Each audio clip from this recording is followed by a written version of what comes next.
अरे अरे करेजा कहनी कि राजा ऐसन करम कैले हुआ और भाई कि हम शर्म से पानी पानी हो गईनी। आ माइयो हमार फोन करके पूछत रहे, अरे दामाद तो हमार दुबई रहे न तो कैसे हम नानी हो गईनी।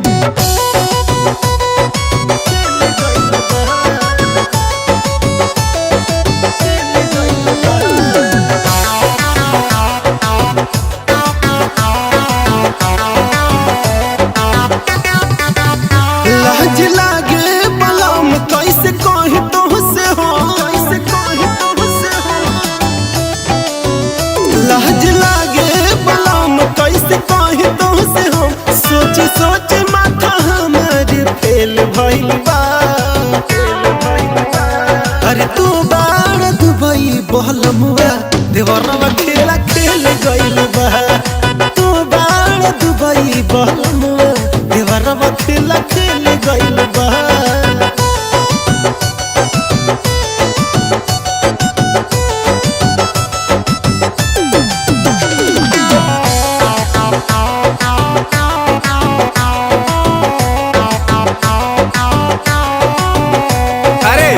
अरे धैले रहनी तकिया के ही तो बादे में पता चलल कि देवरा का छोटा ही तो सरवा भौजाइये पे पलांटी मार देता, ही तो बिन पेनिए का लोटा।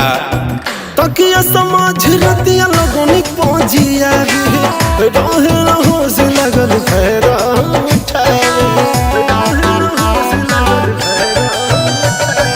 तकिया समझ रतिया लगनी पहुंचिया रे रहे न होश लगल खैरा उठावे। काट ले लाश होठ देख कमर में चोट तुहार चौकी पर रोटी उत बेल गइल बा। हर तू बाड़ दुबई बहलमुआ देवरवा खेला खेल गइल बा।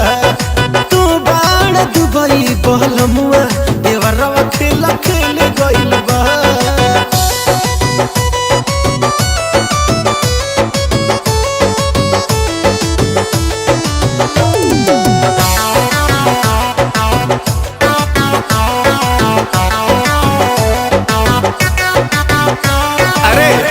अरे खाली सूंघ के छोड़ले रहत ते के हम डब साबुन से धो देती। आए राजा सोचनी हम ही तो से बता दे, नहीं तो कोनो और बतावत तो सरवा हम रो देती। प्रिंस प्रियदर्शी बा बढ़ले परेशानी झूठ कई देला संकित हमरो जवानी। झूठ कई देला संकित हमरो जवानी। प्रिंस प्रियदर्शी बा बढ़ले परेशानी झूठ कई देल धर्मेंद्र जवानी।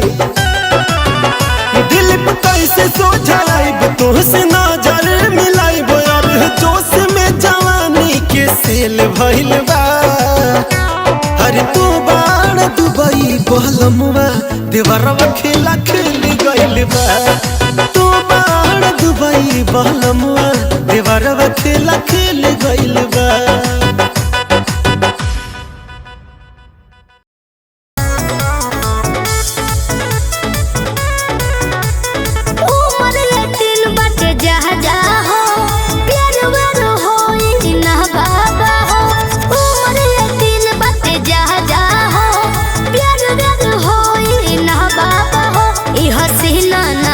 कभी आएगी जब मुझसे नजर तू मिलाएगी, हाँ? तभी तेरी ये जवानी रंग लाएगी।